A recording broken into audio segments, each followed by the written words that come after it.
السلام علیکم ورحمۃ اللہ وبرکاتہ. ګلون زده کوونکو په خیر راغلی. په دې هیله چې روغ او جوړ به یاستئ.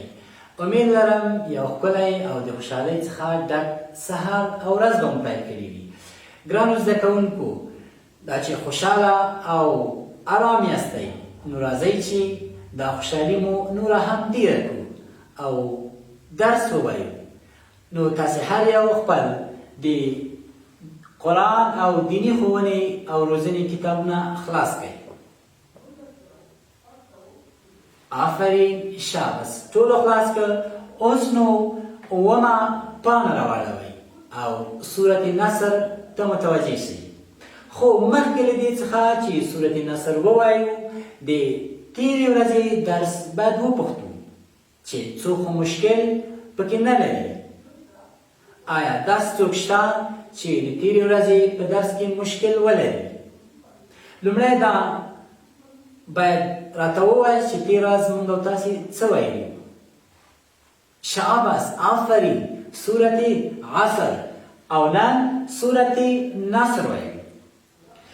ګرانو زده کوونکو، کتابونو ته متوجه شئ چې څنګه غوښتنه یې له موږ او تاسو څخه کړې ده چې سورت نصر څنګه ووایو.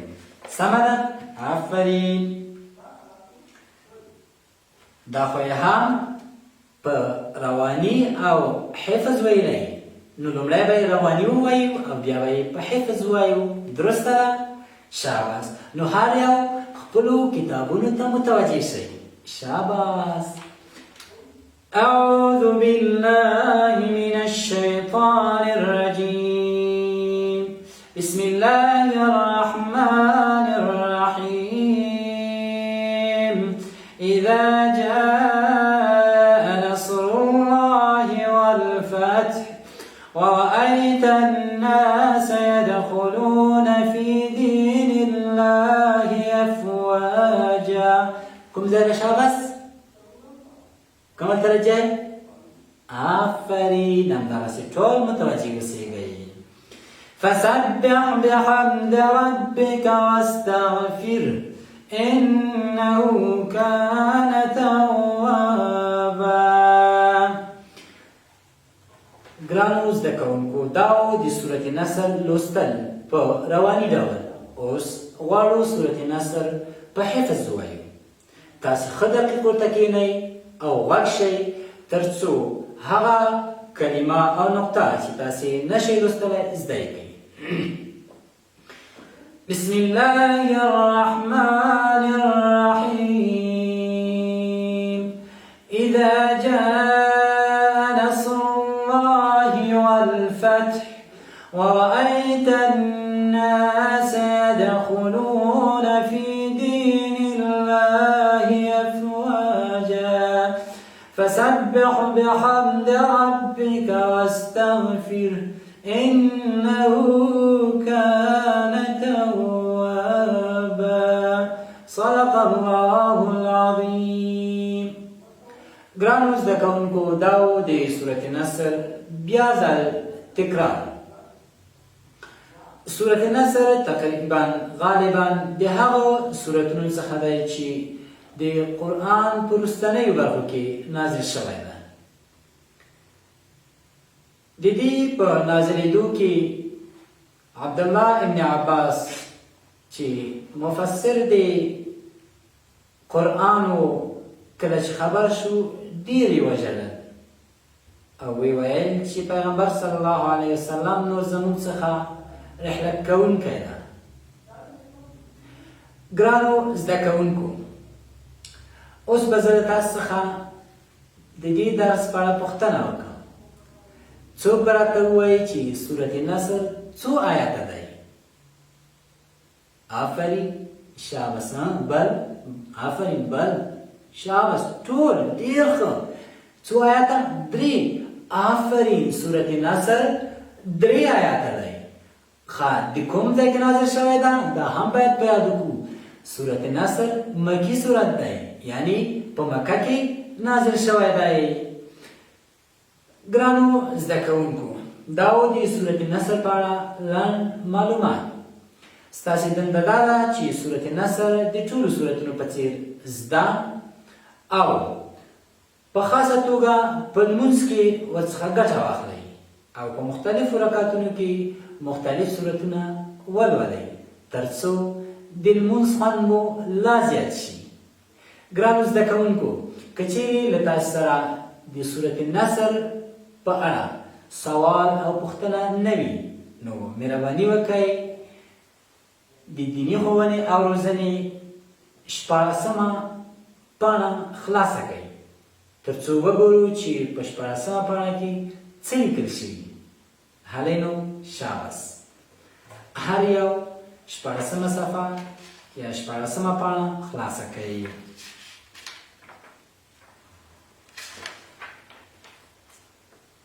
ایمان پر رسولانو یا پر رسولانو ایمان دا زمونږ او ستاسې د عقاید د برخې درس ده.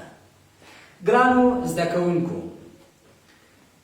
د دې درس څخه هدف د پیغمبرانو علیهم السلام په اړه معلومات او په هغوی ایمان راوړل دي چې پیغمبران علیهم السلام څوک ول او د څه لپاره رالیږل شوي وو او زموږ مسؤلیت د هغوی په وړاندې څه دی.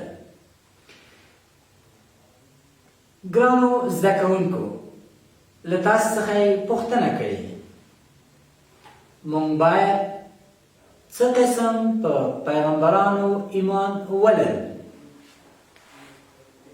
هر یو متوجه د درس اوسئ. شاباس. د دې سوال د ځواب لپاره متن ته وګورئ.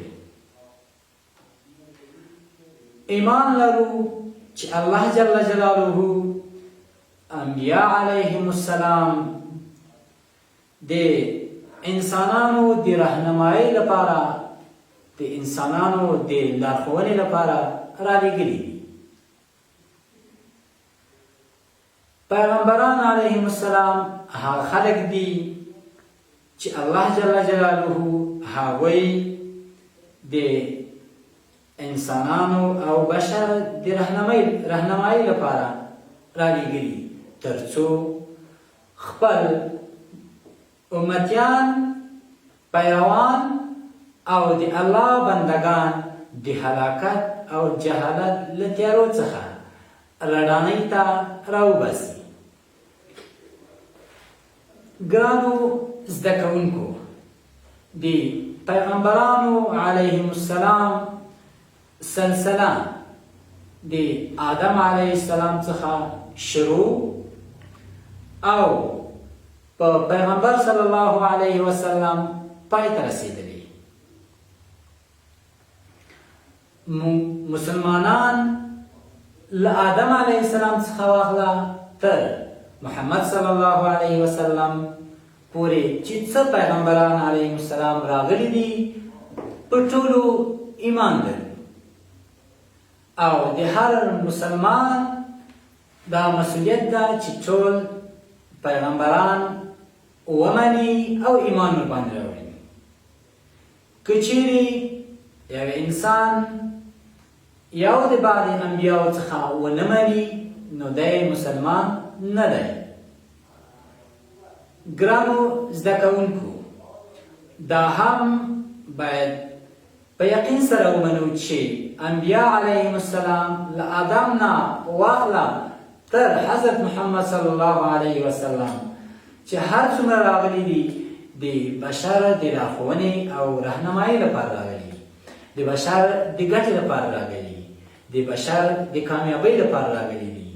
نو ګرانو زده کوونکو، زموږ او ستاسې دنده دا ده چې په هغوی ټولو څنګه چې په پیغمبر صلی الله علیه وسلم ایمان لرو ایمان پرې ولرو.